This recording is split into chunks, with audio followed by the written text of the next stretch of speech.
pères et mères.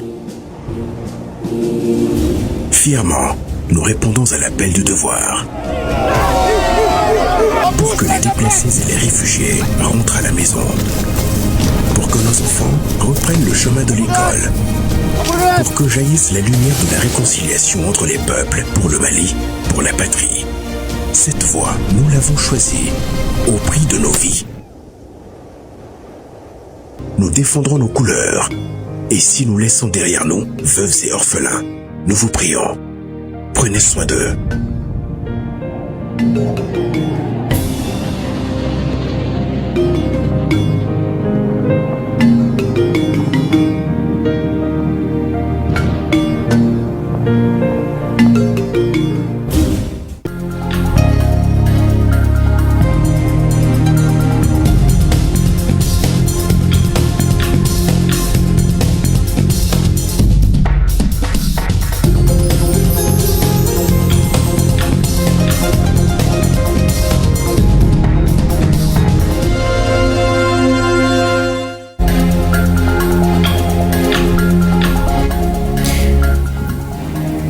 À Ouagadougou, au Burkina Faso, de la rencontre des ministres en charge des affaires étrangères de l'AES.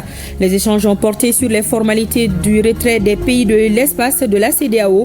Le retrait des pays de l'AES devrait permettre la création d'un espace de souveraineté, de paix et de prospérité au bénéfice des peuples de l'AES. Les soldats de l'économie sont à l'honneur ce 27 janvier. C'est à la faveur de la célébration de la journée qui leur est dédiée. Dépôt de gerbes de fleurs, une exposition photo retraçant la vie des douanes maliennes depuis les années 60 et la remise de groupes électrogènes. Ce sont là les temps forts de la journée au Mali. Les détails avec nos différents reporters. Le ministre de l'Industrie et du Commerce a rencontré tout à l'heure les opérateurs économiques. Ensemble, ils ont examiné le cahier de charges relatif aux opérations spéciales d'importation du riz et de la graine du coton. On en saura davantage avec Nyanya Alou Traori. La dengue peut être à l'origine d'une fausse couche dès le premier trimestre de la grossesse. Elle provoque un accouchement prématuré et augmente le risque d'hémorragie. Vous aurez plus d'informations dans la chronique santé avec Koumba Sissé en fin de journal. Voilà les titres. Ravi de vous retrouver. Bonsoir et bienvenue à tous. Nous ouvrons cette édition avec cette audience que le Premier ministre de l'administration territoriale et de la décentralisation a accordée à l'ambassadeur d'Arabie Saoudite, Abdullah Saleh Saber. Cette rencontre a permis aux diplomates de réaffirmer le soutien de son pays au gouvernement de la transition et de discuter du développement de la coopération entre les deux nations, notamment sur les plans économiques, politiques et social. Je vous invite à écouter l'ambassadeur d'Arabie Saoudite au micro de Mamari Kone et de Ali Outouri. C'était une visite de courtoisie. Je suis venu transmettre à son Excellence, Monsieur le Premier ministre, les salutations du serviteur des deux Saintes Mosquées et de son prince héritier. Je suis venu réaffirmer également la position du gouvernement du Royaume d'Arabie Saoudite pour soutenir le Mali. Les relations politiques sont très bonnes entre les deux pays depuis l'accession de la République du Mali à l'indépendance jusqu'à nos jours. Donc par ailleurs, il y a une coopération d'assistance entre, du Royaume d'Arabie Saoudite à l'endroit de la République du Mali, qui est exécutée par le Centre Roi Salman pour le secours et les actions humanitaires. Et quant au Fonds saoudien de développement, lui, il intervient dans le domaine des infrastructures sur instruction du serviteur des deux Saintes Mosquées. Et nous souhaitons que les relations entre nos deux pays vont se développer davantage.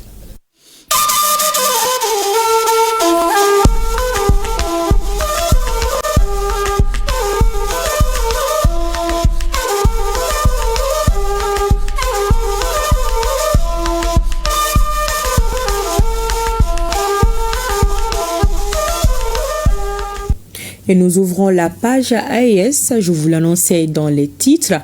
Les ministres en charge des affaires étrangères étaient réunis hier à Ouagadougou. Ils entendent asseoir une position commune et une stratégie d'ensemble qui définirait les liens de collaboration futurs entre la Confédération AES et la CEDEAO après le 28 janvier, date de retrait du Burkina Faso, du Mali et du Niger de la CEDEAO.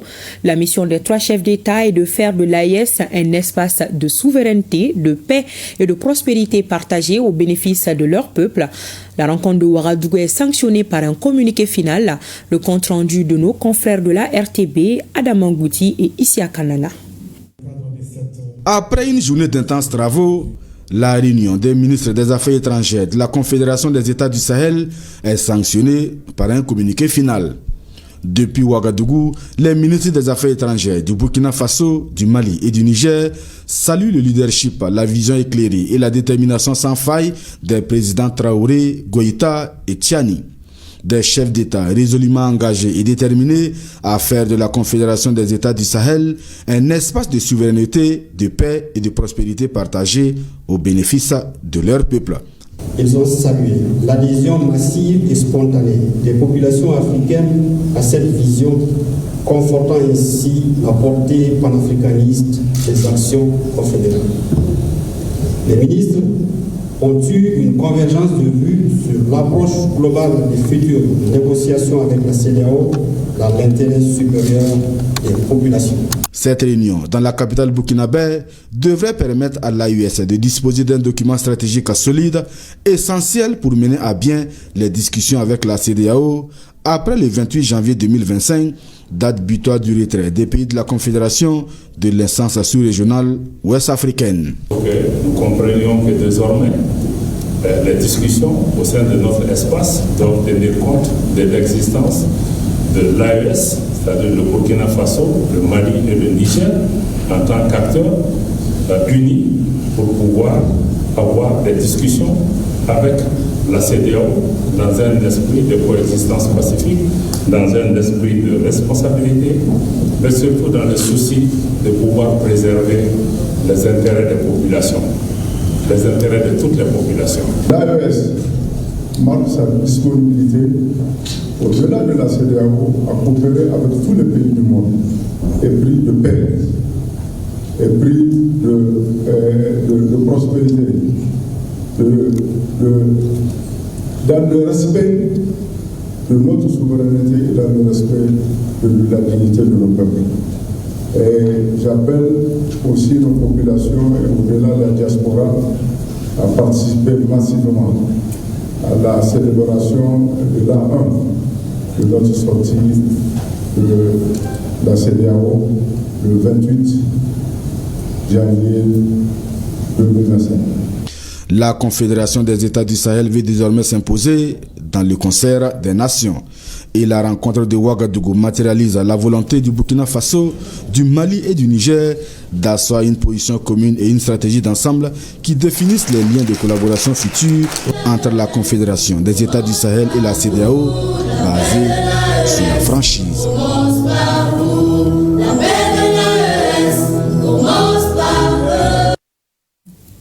Le représentant permanent du Mali auprès des Nations Unies, Issa Konfrou, a représenté les pays de l'AES à la réunion publique de haut niveau du Conseil de sécurité sur la lutte contre le terrorisme en Afrique. Le diplomate malien a détaillé la stratégie de l'organisation pour combattre le terrorisme. Issa Konfrou a déploré la non prise en compte des exploits des forces maliennes dans les rapports présentés. Je vous invite à suivre un extrait de son intervention. La création de la Confédération AES témoigne de notre conviction qu'une approche régionale coordonnée et souveraine est la réponse appropriée à la menace terroriste. Les résultats encourageants obtenus sur le terrain par nos forces de défense et de sécurité confirment la pertinence de cette approche. Ces succès se traduisent notamment par l'arrestation, la reddition ou la neutralisation de plusieurs éléments et chefs terroristes, la destruction de leurs bases, ainsi que la saisie des matériels de guerre.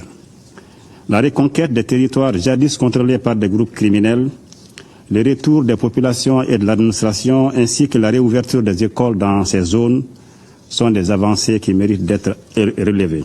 C'est le lieu pour nous de déplorer La non prise en compte de ces exploits réels dans les rapports et les présentations faites par les Nations Unies et ses entités sur le terrain, qui préfèrent documenter le nombre d'incidents sécuritaires et les attaques contre les forces combattantes et les populations civiles. Parallèlement à cette pression militaire, la Confédération AES inscrit sa lutte contre le terrorisme dans une stratégie globale et intégrée qui inclut également des mesures politiques, de développement économique et social, de justice et de réconciliation. Cette approche nous permet de trouver des solutions durables aux causes profondes du terrorisme en tenant compte des réalités locales. Dans cette lutte complexe, les États membres de la Confédération AES tiennent à remercier tous les pays amis pour leur soutien constant et multiforme pour la sauvegarde de l'intégrité de nos territoires et de la dignité de nos peuples. Cependant, nous condamnons avec force la participation des sponsors étatiques étrangers, à l'instar de la France et de l'Ukraine, cette dernière qui a ouvertement revendiqué son appui aux groupes terroristes opérant au Mali, et cela sans la moindre condamnation de la part de cet auguste organe, pourtant chargé du maintien de la paix et de la sécurité internationale. Pour renforcer efficacement la lutte contre le terrorisme en Afrique, nous préconisons 4 axes prioritaires que nous invitons respectueusement le Conseil de sécurité à considérer. Premièrement, un soutien accru et concret aux initiatives africaines de lutte contre le terrorisme dans le strict respect de la souveraineté et des priorités nationales. Deuxièmement, le renforcement de la coopération en matière de renseignement et de lutte contre le financement du terrorisme, notamment les réseaux criminels transnationaux qui alimentent ces activités illicites. Troisièmement, une approche holistique intégrant développement économique et social et sécuritaire, avec un accent particulier sur la prévention, la déradicalisation et la réinsertion. Et enfin, quatrièmement, un appui substantiel au renforcement des capacités des forces de défense et de sécurité des pays qui sont en première ligne dans ce combat, notamment ceux de l'AES. Bamako abrite depuis ce matin la rencontre des sociétés d'assistance aéroportuaire de la Confédération des États du Sahel. La rencontre devra permettre de mettre en place un cadre d'échange et de coopération afin d'améliorer la qualité des services aéroportuaires. Le reportage de Batraouri. Les responsables de l'assistance aéroportuaire des pays de la Confédération des États du Sahel estiment que l'AES est un cadre d'échange et de coopération pour le développement de leurs activités. Réunis à Bamako, ils veulent partager leurs préoccupations et identifier de nouvelles opportunités de collaboration permanente pour l'amélioration de la qualité des services aéroportuaires.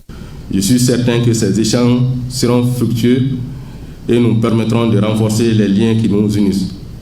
Je voudrais vous affirmer notre engagement à faire de nos sociétés des entreprises de référence dans le domaine de l'assistance aéroportuaire. J'ose espérer que nos échanges permettront de tracer le chemin pour la réalisation de cette ambition.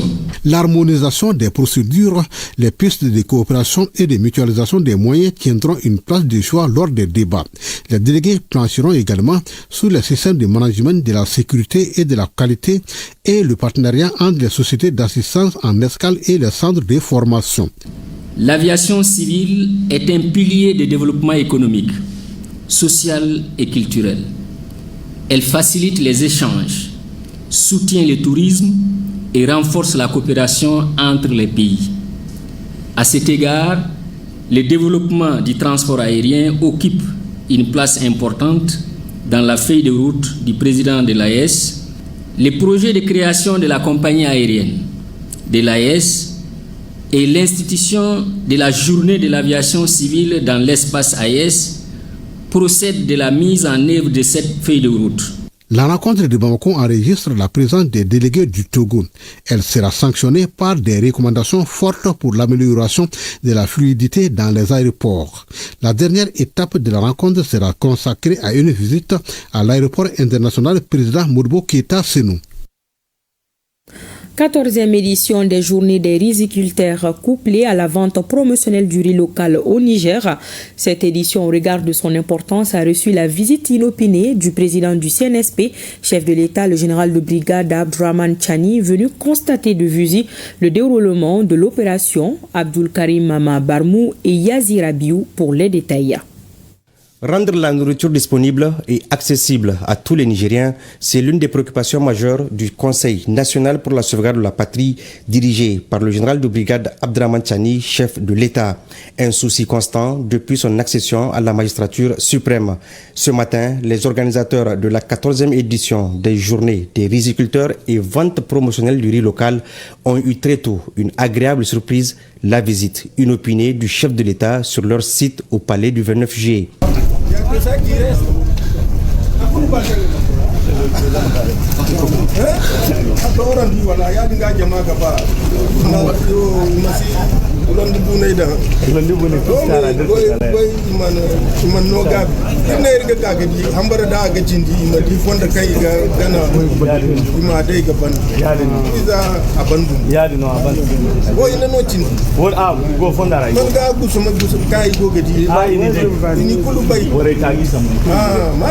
Et justement, un des promoteurs de cette édition en témoigne à travers des propos qui cachent à peine sa joie de cette visite du chef de l'État. Le mot nous manque parce que moi, ça fait 20 ans je suis dans les organisations paysannes. À l'époque, on cherchait des audiences à plusieurs reprises pour rencontrer le président de la République. Mais aujourd'hui, c'est un grand jour pour le monde paysan. Parce qu'on a vu l'importance que le président du CNSP accorde au monde rural.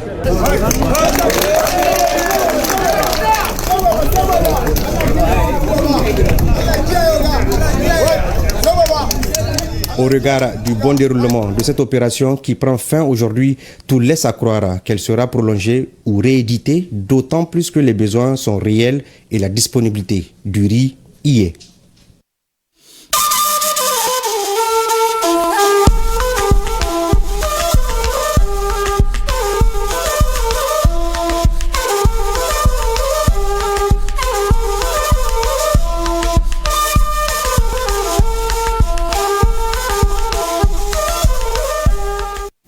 Et comme annoncé dans les titres, l'actualité du jour, c'est la journée internationale de la douane, célébrée le 26 janvier. Pour raison d'agenda, elle a été célébrée ce matin à Samanko. Les douanes maliennes ont réalisé plus de 883 milliards de recettes en 2024, dépassant de loin les objectifs fixés par les autorités, soit un excédent de plus de 88 milliards de francs CFA, s'il vous plaît. Des chiffres dévoilés ce lundi par le directeur général des douanes. Le ministre de l'économie et des Finances a félicité la direction générale et les agents pour ces résultats. La cérémonie a été suivie par Siaka Konate, Aruna Diara et Aboukouni. Une douane qui concrétise ses engagements en matière d'efficacité, de sécurité et de prospérité, c'est thème retenu pour la célébration de la Journée internationale de la douane édition 2025. Il reflète bien la vision des autorités de la transition. À travers ce thème, l'Organisation mondiale des douanes entend encourager ses membres à réfléchir et à traduire en action leurs engagements de faciliter les échanges, de garantir la sécurité de la chaîne logistique et de promouvoir la croissance économique durable.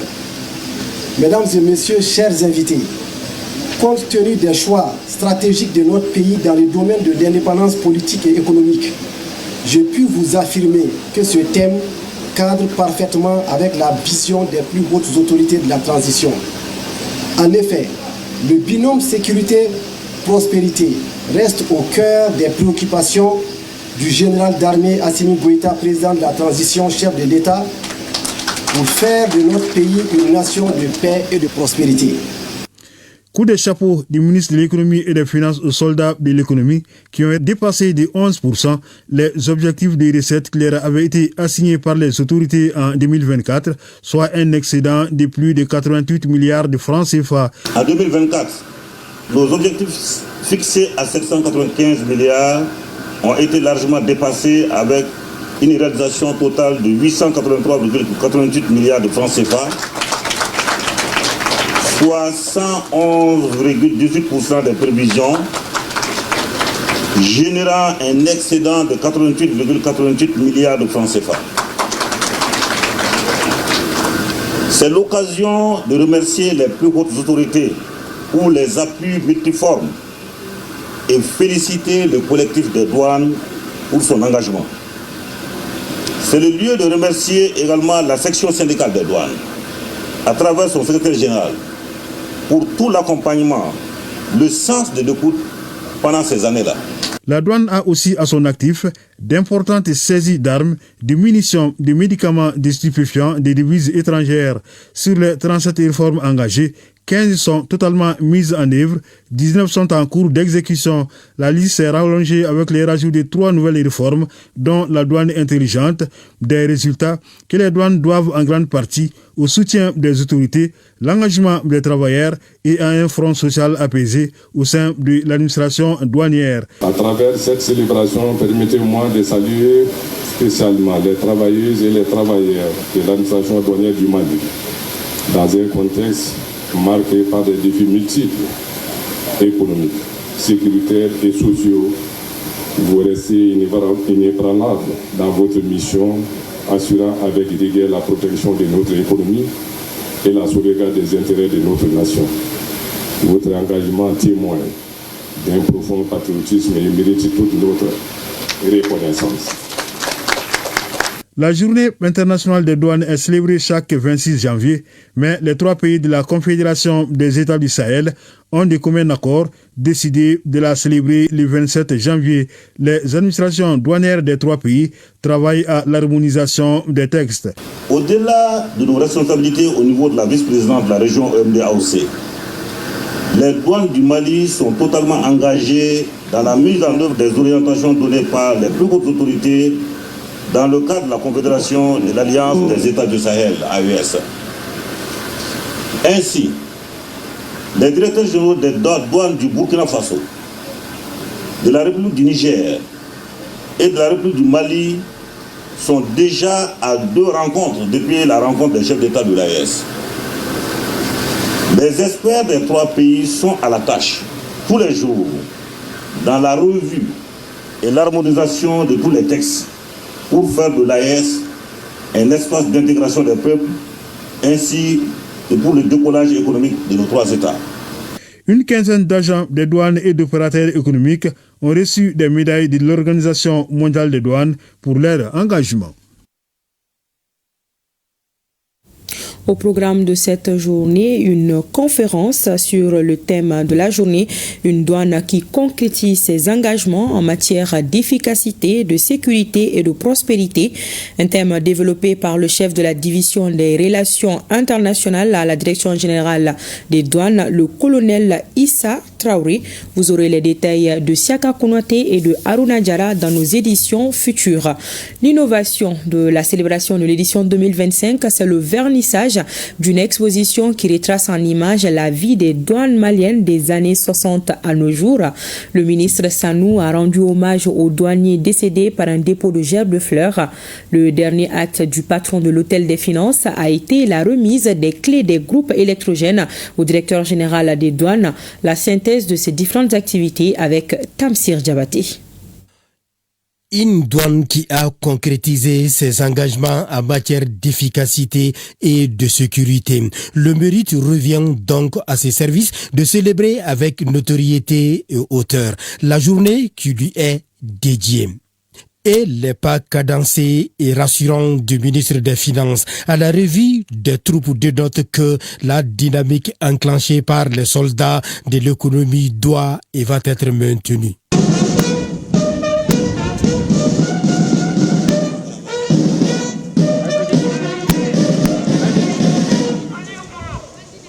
Une dynamique qui doit être maintenue pour l'honneur et la mémoire des douaniers tombés pour la patrie. D'où ce dépôt de gerbes de fleurs par le ministre de l'économie et des finances au monument des morts à la direction générale des douanes. Cela s'appelle la reconnaissance du Mali État-nation.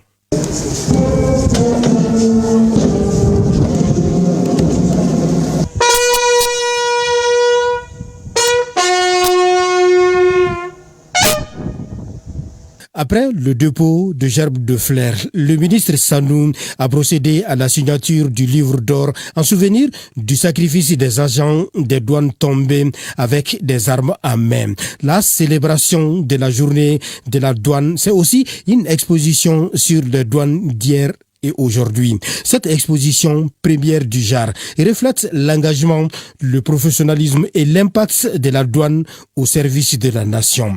Elle a permis aux visiteurs du jour de se rendre compte que les douanes maliennes viennent de loin. Loin pour avoir commencé par chameaux et moyens roulants de type moto bécane pour les patrouilles. L'esprit qui sous-tend vraiment cette présentation, c'est d'abord essayer de magnifier le travail douanier, essayer de porter à la connaissance des autorités et des citoyens là-bas ce que nous faisons.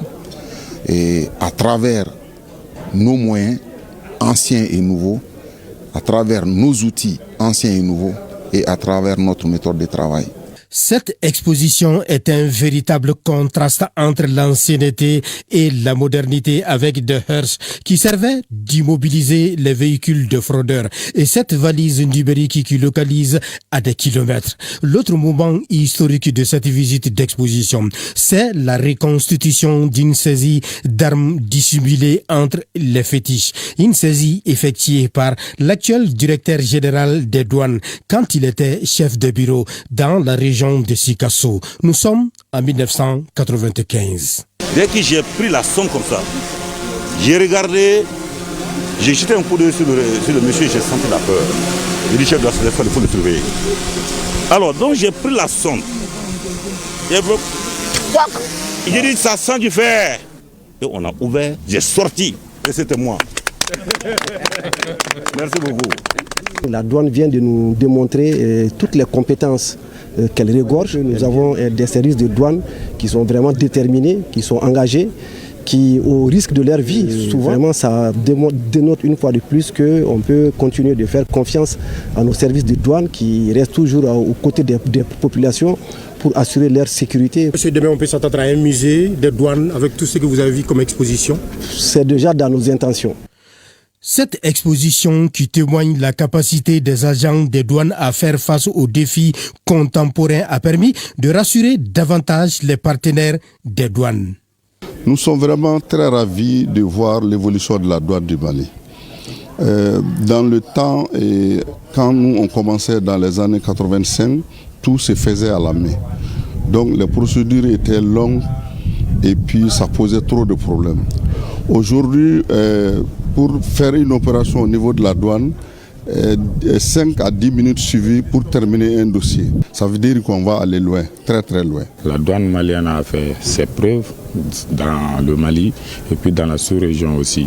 Nous, on est très très rassurés parce que nous savons, malgré que nous ne bénéficions pas de zones portières. La célébration de la journée de la douane est cette fois-ci couplée à la cérémonie de remise des groupes électrogènes au service des douanes par la Chambre de commerce et d'industrie du Mali. Et toutes choses qui dénotent de l'engagement des opérateurs économiques à accompagner les douanes dans leur mission régalienne. Bon, c'est le partenariat de la douane entre les chambres de commerce et d'industrie du Mali.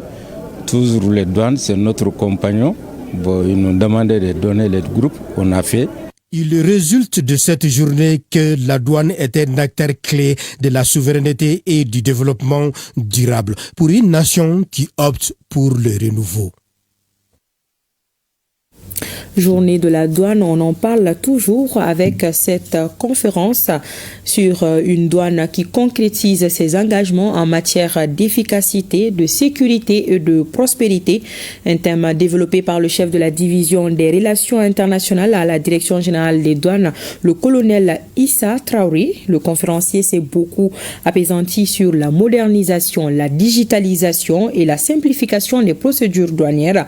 Selon lui, la sécurisation du pays, la protection de l'économie et l'efficacité des douanes devront favoriser l'accroissement des recettes douanières, nous disent Chaka Konaté et Aruna Diarra. Pour être efficaces, les douanes maliennes doivent s'adapter aux réalités du moment, donc moderniser, simplifier les processus et mettre l'accent sur la formation des ressources humaines. Telle est la conviction du conférencier. Ce que la douane doit faire pour être efficace, c'est que la douane doit tisser effectivement une plateforme de collaboration avec notamment ses partenaires du secteur privé.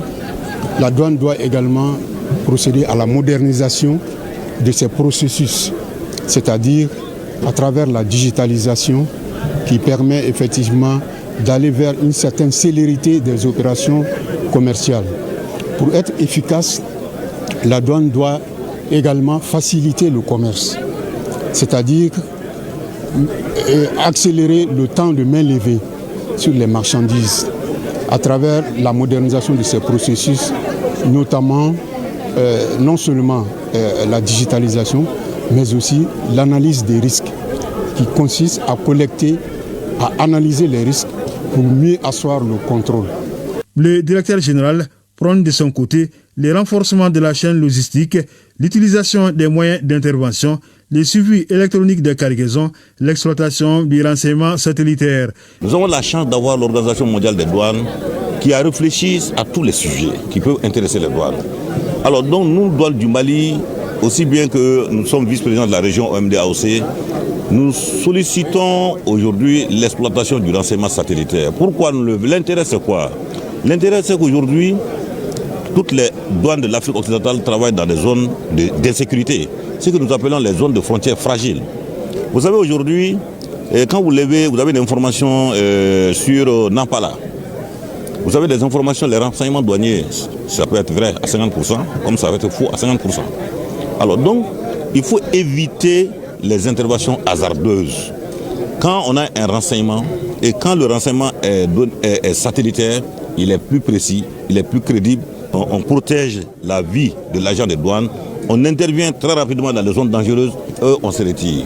Selon le conférencier et le directeur général des douanes, les douanes contribuent à la sécurisation du pays en luttant contre la fraude, le trafic illicite, le financement du terrorisme, le blanchiment des capitaux. Si l'on en croit le directeur général, les douanes disposent d'une unité spéciale qui a suivi beaucoup de formations pour la sécurisation des installations de l'administration douanière de certaines cargaisons.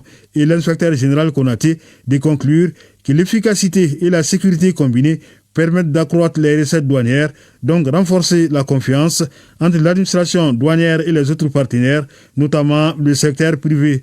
A noter que l'ancien directeur général des douanes, Amadou Tougoula, et l'économiste Modibo Maoum Magalou étaient les modérateurs de ce panel. Autre titre de ce journal, le ministre de l'Industrie et du Commerce, Moussa Alassane Diallo, a rencontré cet après-midi les opérateurs économiques. Ensemble, ils ont examiné le cahier de charges relatif aux opérations spéciales d'importation du riz et de la graine du coton. On en sait davantage avec Nyanya Alou Traori. Notre réunion a abouti cet après-midi à la mise en œuvre d'un contingent d'importation de 100 000 tonnes de riz, qui va démarrer cette semaine. Le message du président de la transition fait son chemin. Il s'agit des instructions du général d'armée Assimi Goïta pour faire du Mali un pays autosuffisant alimentaire. La mise en œuvre opérationnelle est donc du ressort du gouvernement. C'est à ce niveau que l'on peut enclencher des initiatives novatrices. Au ministère de l'Industrie et du Commerce, on a opté pour la méthode inclusive et par anticipation. C'est pourquoi le ministre Moussa Alassane Diallo est face aux opérateurs économiques, notamment ceux du secteur riz et coton-graines. Pour assurer l'approvisionnement correct des marchés en riz, et pendant toute l'année, nous avons, et conformément à l'axe 2 du plan d'action qui a été approuvé par le premier chef du gouvernement, nous avons jugé cet après-midi de rencontrer l'ensemble des importateurs de riz que vous êtes pour échanger avec vous sur la problématique de l'approvisionnement de notre pays en riz. La présente démarche se veut véritablement conforme à la lettre de cadrage du président de la transition relative à la satisfaction des besoins élémentaires des populations maliennes. L'examen du cahier de charges de l'importation du riz et de l'exportation du coton-graine est au cœur de ces échanges. 100 000 tonnes de riz doivent être importées suivant des critères bien définis avec comme finalité la stabilisation des prix du marché sans aucune menace inflationniste. L'hivernage passé a été marqué par des pluies abondantes. Ces pluies ont causé beaucoup de dégâts au niveau de nos exploitations agricoles, et lesquels dégâts vont certainement se traduire par une perte de production.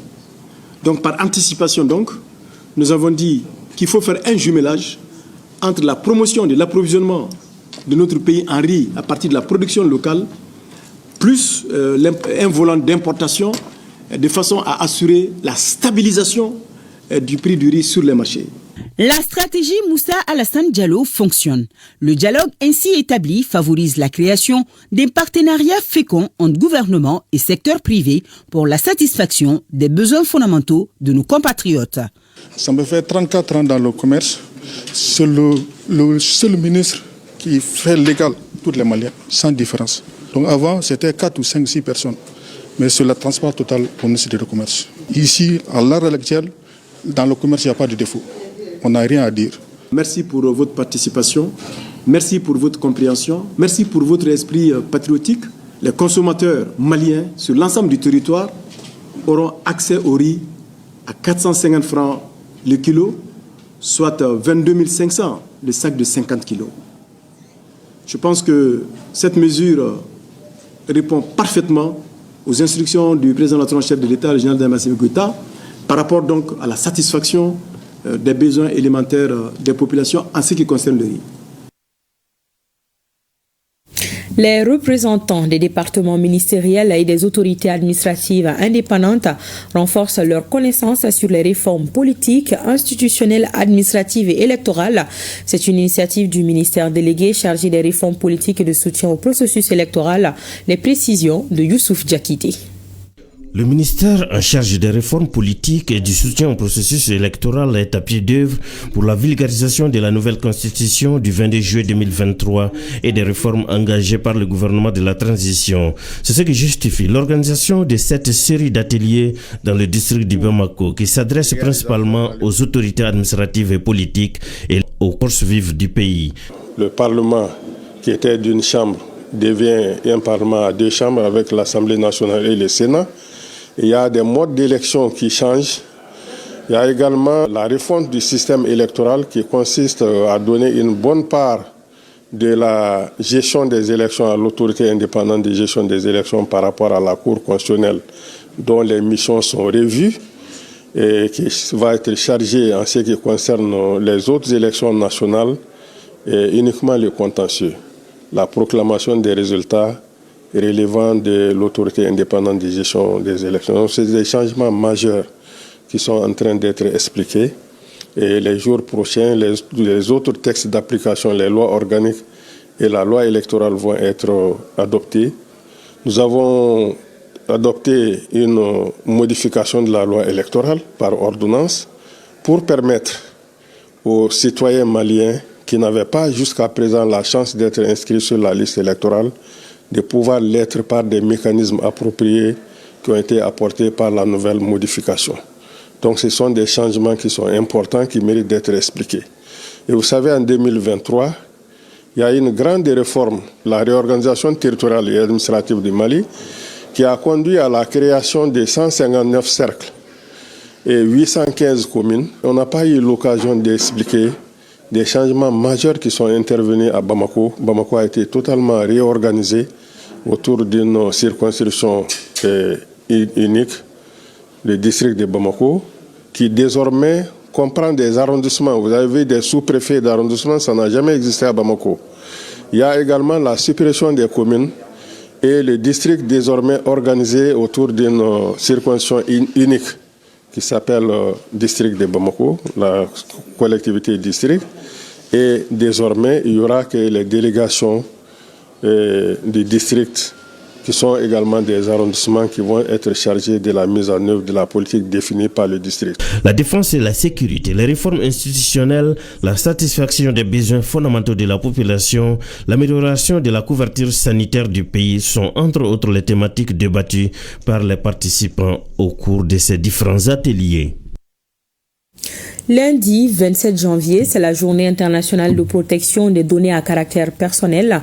Une journée qui marque une étape importante dans la préservation de la vie privée et de la gestion efficiente des données à caractère personnel dans un monde de plus en plus numérisé. Occasion pour le président de l'autorité de protection des données à caractère personnel de passer un message, les grandes lignes avec Boubacar Bablin-Touri. Le 28 janvier, une date dédiée à la protection des données à caractère personnel. Une date qui n'est pas fortuite, puisqu'elle commémore la signature de la Convention 108 du Conseil de l'Europe, un instrument indispensable en matière de protection des individus en ce qui concerne les données à caractère personnel. Un défi pour notre pays qui, à l'instar de la communauté internationale, n'entend pas rester en marge de la célébration de cette journée. Elle rappelle non seulement nos droits fondamentaux à la protection de nos informations personnelles, mais aussi les responsabilités qui incombent aux États, aux entreprises et à chaque citoyen pour préserver ses droits face aux défis croissants de l'ère numérique marquée par le développement exponentiel de l'intelligence artificielle. La protection des données à caractère personnel, plus que l'accomplissement d'une simple formalité, se veut un processus, voire une culture nécessaire pour la préservation de la liberté individuelle de tout un chacun. C'est pourquoi au Mali, des efforts considérables sont déployés pour faire face à ces enjeux. Depuis 2015, l'autorité de protection des données à caractère personnel a œuvré sans relâche pour garantir que la vie privée de nos concitoyens soit respectée, protégée et valorisée. Pour ce combat, la digitalisation du système, l'information et la sensibilisation des citoyens s'avèrent nécessaires. C'est pourquoi j'invite toutes les parties prenantes, organismes publics et privés, sociétés civiles et citoyens, à renforcer leur engagement en faveur d'une culture saine de protection des données à caractère personnel. Faisons en sorte que le Mali continue d'avancer sur la voie de la souveraineté numérique où l'innovation s'accompagne d'un respect scrupuleux des droits et libertés des individus. Pour cette édition 2025, la journée sera marquée par des sessions de formation, de sensibilisation des acteurs de tous bords. Cela en vue de renforcer leurs compétences en matière de protection des données à caractère personnel.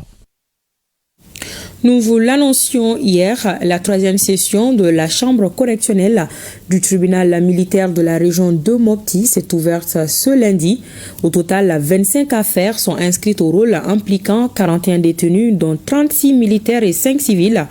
Pendant une semaine, la chambre correctionnelle se prononcera sur les dites affaires qui sont entre autres vol d'armes de guerre, violation de consignes et des infractions de droit commun. On en sait plus avec Souleymane Sidibé et Souleymane Tepsogué. Le monde judiciaire de la région de Mopti s'est réuni pour la 3e fois pour trancher les infractions commises par des militaires et assimilés dans l'exercice de leurs fonctions. C'est à la faveur de la session ordinaire de la chambre correctionnelle du tribunal militaire de la 5e région qui reprend après avoir observé une pause. Au total, 25 affaires concernant 36 militaires et 5 civils seront examinées minutieusement, étudiées et tranchées. Les 25 affaires qui sont inscrites au rôle doivent faire l'objet d'examen par le siège. Donc c'est des affaires qui ont été enrôlées et soumises à l'appréciation du tribunal pour être jugées. Que cette session puisse combler toutes nos attentes, à savoir dire le droit et rien que le droit.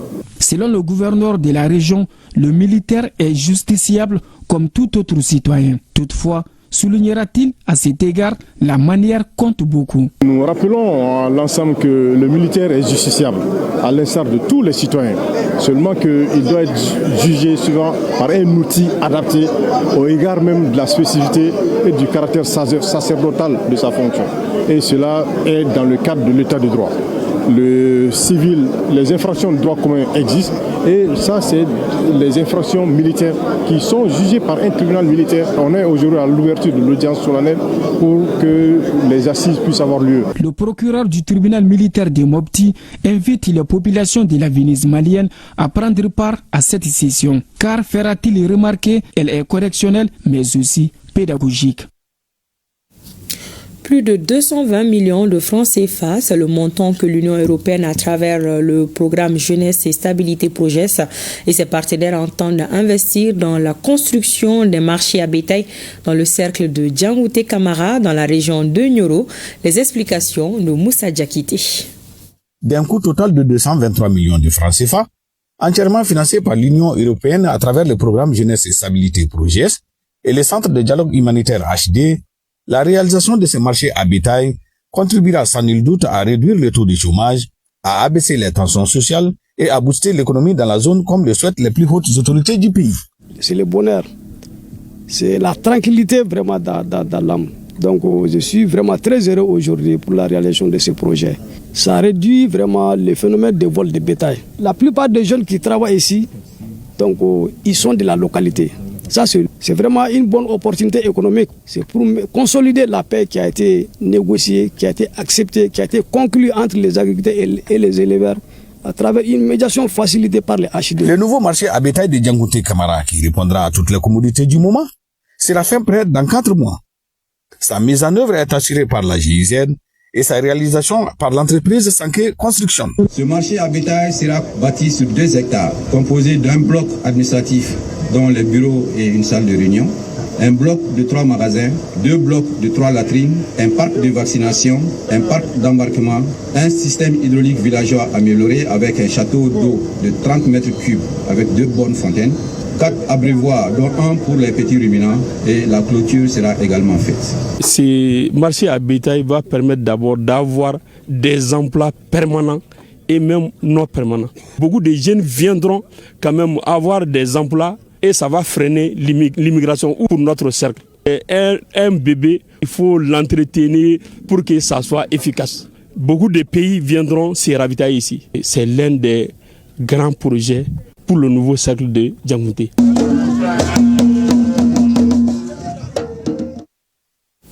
Fin à Kita de la première session ordinaire du comité régional de coordination du projet de renforcement de la sécurité alimentaire à travers l'irrigation de proximité dans le Karta Sefeto.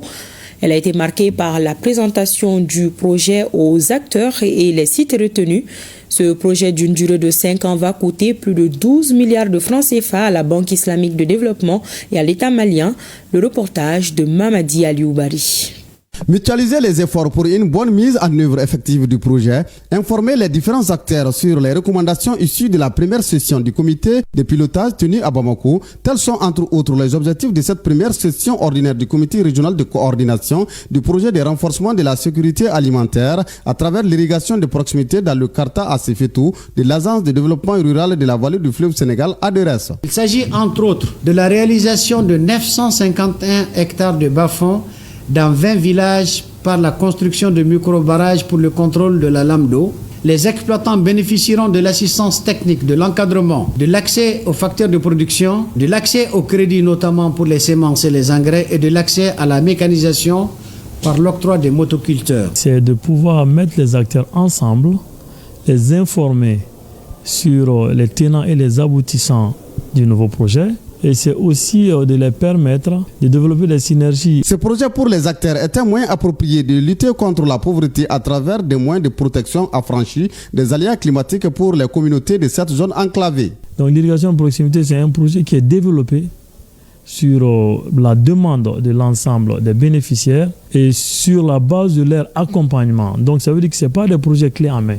Ce projet va être accompagné par les populations bénéficiaires, notamment ils vont participer physiquement et financièrement aux travaux. Ce projet est un espoir pour la région de Kita, notamment le cercle de Sefeto, qui est un cercle qui manque de tout. Et les différentes recommandations issues du comité de pilotage tenu à Bamako vont aider à un bon démarrage du projet. Mais d'ores et déjà, nous demandons à nos plus hautes autorités leur implication pour la levée de la suspension des investissements de l'abus au Mali, dont notre projet est concerné. Au terme des travaux, plusieurs recommandations ont été formulées qui sont, entre autres, entamer des discussions avec la Banque islamique de développement pour lever les zones d'ombre par rapport aux difficultés de l'eau à Didanko et Damina. Ce projet, pour une durée de 5 ans, va coûter 12,9 milliards de francs CFA à la Banque islamique de développement et à l'État malien.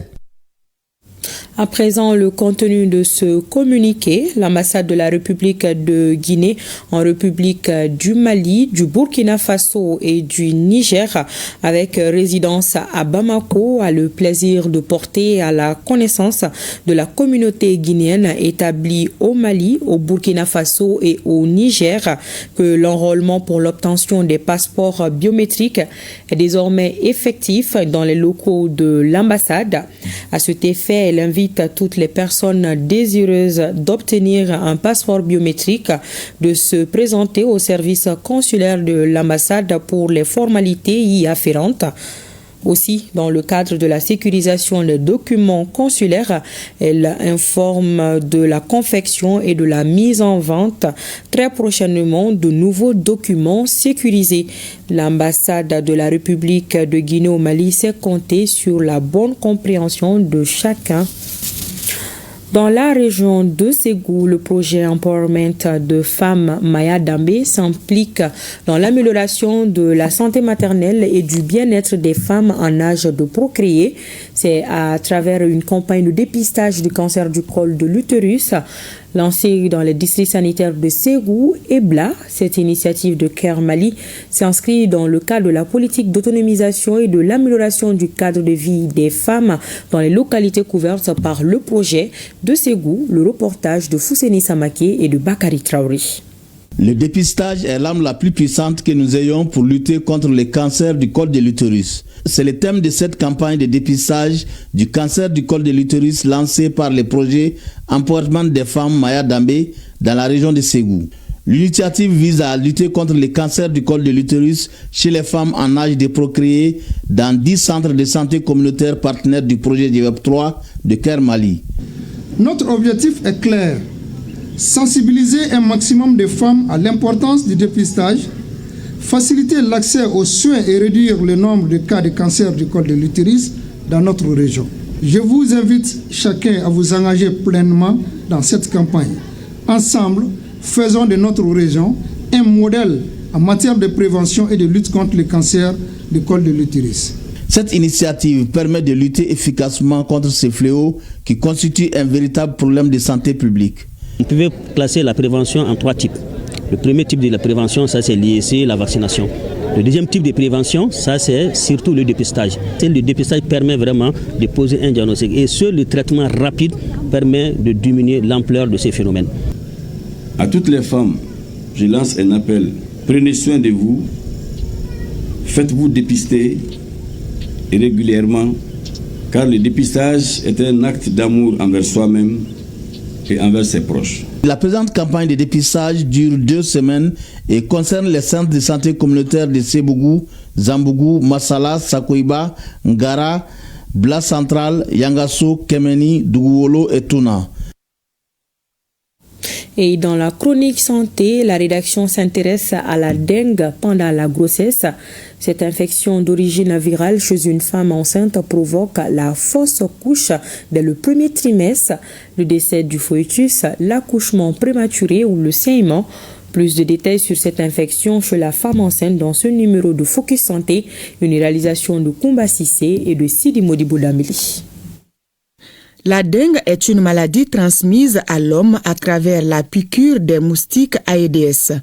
Dès la contamination, ces symptômes persistent pendant plusieurs jours. Les symptômes de la dengue sont une très forte fièvre, des maux de tête très intenses, des nausées, souvent même des vomissements, des courbatures et souvent des saignements. Cette infection d'origine virale agit négativement sur la santé de la femme enceinte et de son futur bébé, car les 2 sujets sont visés par des complications. Chez la femme enceinte, la dengue peut causer d'autres problèmes comme des fausses couches au premier trimestre, des morts fœtales in utero, des accouchements prématurés, des naissances de bébés de petits poids. Et puis après l'accouchement également, une hémorragie. Une hémorragie peut s'accompagner par le fait que en cas de dengue, nous avons généralement une chute de taux de plaquettes. Donc c'est ce qui favorise une hémorragie de la délivrance. C'est-à-dire après l'accouchement, les femmes se mettent à saigner. La dengue et le paludisme sont 2 maladies qui ont presque les mêmes signes cliniques. Ce qu'il faut retenir, la première est virale et la seconde est une infection parasitaire. La forte fièvre, on rencontre et en cas de dengue et en cas de paludisme. Également les courbatures, les nausées, vomissements. On rencontre tout ça dans les 2 cas. Le seul moyen de différencier les 2 diagnostics, c'est vraiment les examens biologiques. Donc on fait un test biologique à la dengue et le test, la goutte épaisse, voilà, pour voir si la personne souffre d'un palu ou de la dengue.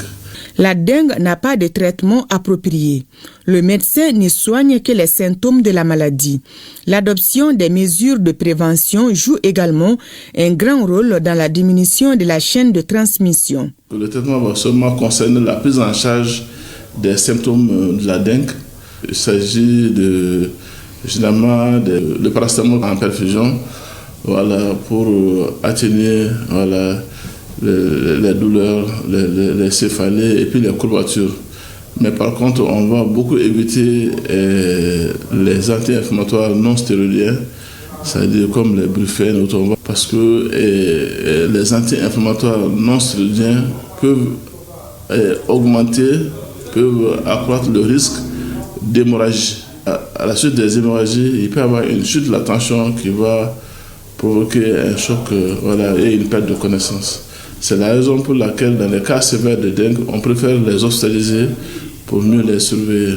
Pour éviter tout ça, le traitement est d'abord préventif. C'est d'éviter les stagnations d'eau qui vont favoriser la prolifération des virus. Donc on appelle ça la lutte antivectorielle. Également, demander à la femme enceinte de se protéger, de porter des habits qui protègent, et également de se coucher sous moustiquaire.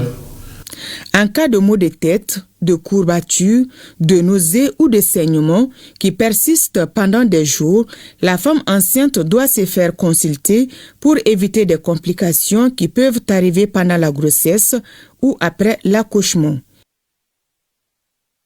Voilà, attention, prenez toutes vos dispositions. Un mot de culture à présent avec la tenue de la 9e édition du Festival international de danse Farifoni Warati. C'était à l'espace culturel Blomba. Cet événement se veut un espace de transmission et d'innovation où la danse contemporaine tire son essence de la danse traditionnelle. Le film de la cérémonie de lancement avec Bemba Sibi et Yacouba Kone. C'est par une invite au retour à nos sources, une chorégraphie de la compagnie d'Embagnement que la 9e édition du Festival international de danse au Farifoni Wati a ouvert ses portes. Un spectacle où les corps explorent les outils et valeurs traditionnelles dans une sorte de fresque vivante. Le thème en coffret a été choisi pour nous-mêmes, c'est surtout nous les jeunes. Très généralement, dans la société, tout est perdu. Donc moi, j'ai essayé de prendre quelques danses traditionnelles chez nous ici au Mali, de travailler, de retravailler avec ça, de montrer aux jeunes qu'on peut tout faire avec nos cultures, on peut tout faire avec nos coutumes. Durant les 10 jours du festival, 20 danseurs venus de tous les continents et 3 femmes chorégraphes vont présenter leurs créations. Des créations qui abordent diverses questions sociales, environnementales et politiques. La danse de création qu'on appelle aussi danse contemporaine, ça part de tout. Que ce soit de la danse traditionnelle, du hip-hop, du breakdance, la danse de création tire ses origines ou ses inspirations de tout ça. Donc pour nous, même les créations contemporaines que vous allez découvrir ce soir et demain sont des créations qui ont eux tous leur base dans la danse traditionnelle ou qu'on dise la danse de chez nous. Parce qu'on crée avec ce qu'on a. Le festival Farifoni Wati est surtout un événement de promotion de la danse, une danse qui crée le pont entre tradition et modernité. L'événement a également donné lieu à une projection de films et un concert. Le RTM poursuit sa politique de délocalisation des émissions pour être au plus proche des populations. C'est dans cet état d'esprit que l'émission Grain de Midi était dans la région de San le samedi dernier pour un numéro spécial avec les forces armées et de sécurité sur le thème soutien des populations aux FAMA. Changement de décor, changement de plateau, tout simplement pour vous. Le RTM, dans sa passion de service public, tient à se rapprocher une fois de plus à ses populations, à ses auditeurs, à ses téléspectateurs tout simplement. Et nous avons décidé de poser nos valises dans la rue.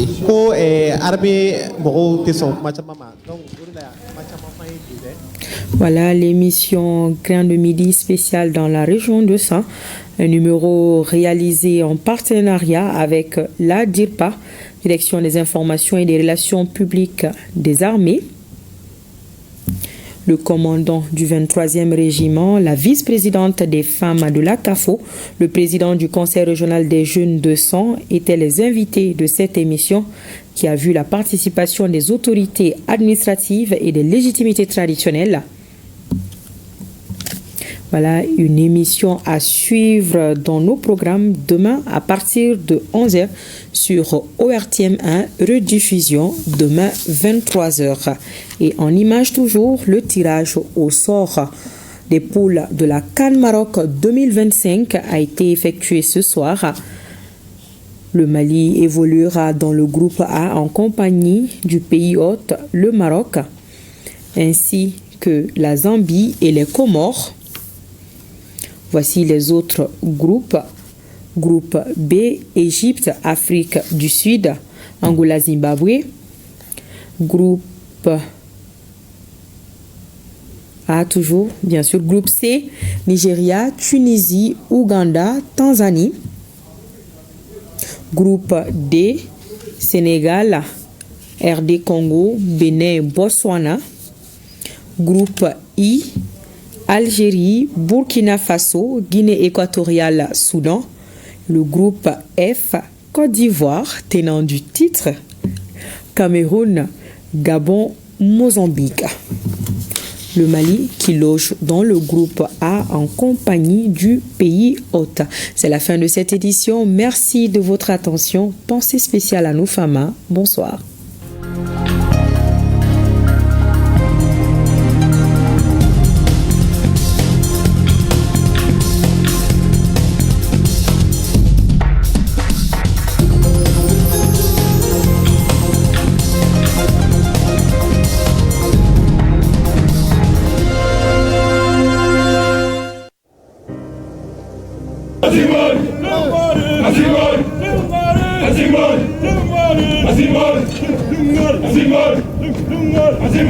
Nous laissons derrière nous tout ce que nous avons de plus cher. Enfants, épouses, amis, pères et mères. Fièrement, nous répondons à l'appel du devoir.